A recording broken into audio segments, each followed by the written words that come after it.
Hello. Welcome back to another video. I know it's been a minute, but hey, it's the off season. It's the pre-season. Is the season? There's no season, right? So I realized, obviously there's no more football games going on right now except the Club World Cup, and I'm not really a fan. I will watch them games when they get to the knockout stages and like proper teams are there, but I'm not watching these group games right now. What I'm concerned about is the transfer window. So this is the first video of the pre-season chat. Pre-season chat where we talk about everything that's happening leading up to the next season, right? And I guess that includes the Club World Cup because, believe it or not, the things that are happening in the Club World Cup have an impact on what's going to happen in the season that's coming. Because we're about to see that people like Man City, for example, they've been playing football since July last year, pre-season, right? Till now. These men have fully been playing football every month for the past 1 year. Is that healthy? Is that conducive? Is that sustainable? Is this the reason why it's fine that they're signing all these plenty players? Because these men signed so many players in January. And now in the summer again, they're signing even more players. So I guess, in a way, clubs that are in the Club World Cup really do need a lot more players than the rest of us. Chelsea were there like 50 man squad and that. Real Madrid have got a big squad as well. I don't know about fucking Atletico Madrid. PSG, yes, they've had a brilliant season and they could well win the Club World Cup. But hey, who knows? Who knows? But anyway, the point of today's video is Arsenal's signings, or Arsenal's pending signings, or Arsenal's rumored signings. So everything we've heard since the transfer window, in fact, since the season ended, is revolved around Arsenal and Zubimendi, Arsenal and Rodrigo, Arsenal, Gyökeres, Sesko, and now Norgard. Norgard, that Heto youth from Ajax. And now today, some Mascara youth from La Liga, I think. So it's just a case where this is our first transfer window where we're able to experience Andrea Berta, right? And for what it's worth, I'm going to say, I don't remember us being linked with these many players at the same time in a transfer window. Is this the Berta way, where you just link us to bare man? You just link us to like 101 men. How can you link us to two strikers at the same time? Now you make us be a case where Arsenal fans are debating, do we want Gyökeres, do we want Sesko? People are debating the fact that, okay, Gyökeres, we don't really see him scoring headers. Gyökeres, we don't really see him scoring like goals that involve ball manipulation. All his goals are based on transition and all of that. And then some are arguing that he's a striker that scored like bare goals in recent time, and that's what Arsenal need. In a way where it almost means that Gyökeres provides vindication, such that if Arsenal sign Gyökeres and still don't win the league, no one will be able to still be saying that it's because you didn't sign the right players. Because everyone thinks we need to sign Gyökeres because he's a ready now striker. Meanwhile, Sesko is supposed to be like a gamble because he's still evolving. The imagination is that Sesko is like, when Newcastle signed Isak, he was pretty much where Sesko is now. Where he hadn't, as far as I remember, when Isak was in Real Sociedad, I don't think he was doing 20 goals a season. He was still in the process of becoming the striker he is today. And that's the imagination of Sesko. Catching Sesko before Sesko becomes Sesko. Almost like getting Haaland before he went to Dortmund. Getting Haaland from Salzburg. That's the idea of getting Sesko from RB Leipzig. And I personally, based on what I've watched, because I've seen their compilations, all honesty, I prefer Sesko. Why? Because of the differences in the kinds of goals that he scored. He scored 13 different goals, and every single goal I've seen of that guy was always a madness. I've not seen any goal from Gyökeres that made me go, oh my God, or what the fuck. Do you understand what I'm saying? You need people that will be able to make things happen out of nothing. You can't be scoring goals only in positions that are well, carefully placed, or essentially goals are when you're in the box or when you're like 5 meters from the, like, Football is football is predictably unpredictable. Do you understand? So you can predict, you can bet on the fact that you're going to have predictable moments in a game, and you're also going to have unpredictable moments in a game. So it's a case where we need our strikers to be someone that, bruv, tight angle, no problem. Acrobatic goals that involve. This guy is 6'5". I feel like Gyökeres is my height, bro. Sesko is 6'5". A 6'5" striker is nothing to scoff at, bro. It's impossible. If you're 6'5", if anything, you're there as another big-ass body to win the duels, bro. You are here to join the duel-winning team, bro. And the guy makes. The guy is fast. I personally prefer Sesko. I don't know about this Gyökeres youth with his bare goals, and all his goals are just shit.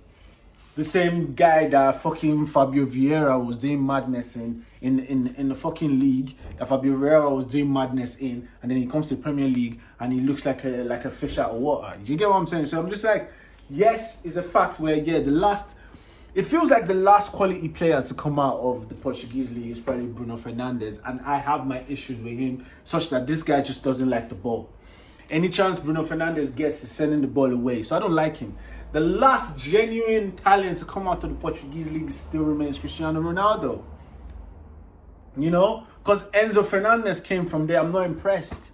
I guess you could say Di Maria. But legitimately is Cristiano Ronaldo. So it's point is, what's his name? He's not even Portuguese. He's been around. This guy has been in fucking Coventry. He's been in Brighton. He's just, I don't know. I'm not a Gyökeres fan. Either way, I have learned, yeah? I've spent enough time with Mikel Arteta to understand that you don't question his signings. Because it ain't nothing cut that bitch off. If you come into Mikel Arteta's team and you're not doing the business, he sends you away. He doesn't waste time. I don't remember the last time Tavares played for us. I don't remember the last time Sambi Lokonga played for us. These man couldn't cut it. Even Tierney, like, if you don't meet the mark, you're not playing. This is the point. Even no matter who you are, the only reason why Havertz is still playing is because Havertz started to hit the mark. Havertz started to score. He started to get comfortable and get in the groove. Marino as well, bro. Like, speaking of Marino, right? People need to stop fucking doubting Arteta. I see people having issues with him signing Norgard. And I'm just like, bro, first of all, remember when he signed Marino last summer and it was like, yo, who's this guy? Who's this guy? And then by the end of the season, Arsenal fans are singing, Mikel Marino. Oh, oh, oh, oh. The guy comes in, you guys don't like him. And then boom, by the end of the season, you're singing his name. This is the magic of Mikel Arteta's signings. This guy's getting rid of Partey and Jorginho. Which means if he brings in Norgard and Zubimendi, it means our midfield options will be Declan Rice, Norgard, Zubimendi, Mikel Marino. These are all 4 DM options that can also play 6 in a duel-winning way. I don't know about Zubimendi and winning duels anyway. I've not heard much. I've not seen much. But now I've seen some stuff. What I would say is, this guy's done enough. This guy's done a lot to earn our trust when it comes to signings. Yeah, Mikel Arteta has. A lot of his signings have been good. I mean, off the top of my head, I would say Mikel Arteta has had because let's check it. The whole defense, except Saliba, and give or take Lewis Skelly, they were all bought by Mikel. And we all know the concept of what Declan Rice in front of our defense means. What it has meant for the past 2 seasons. Goalkeeper winning the golden glove. The defense conceding the least amount of goals. Those are all Mikel Arteta signings. Now, when it now comes to moving forward, all he's done is really Odegaard. And I guess Jesus was just always mad injured, so he don't really count.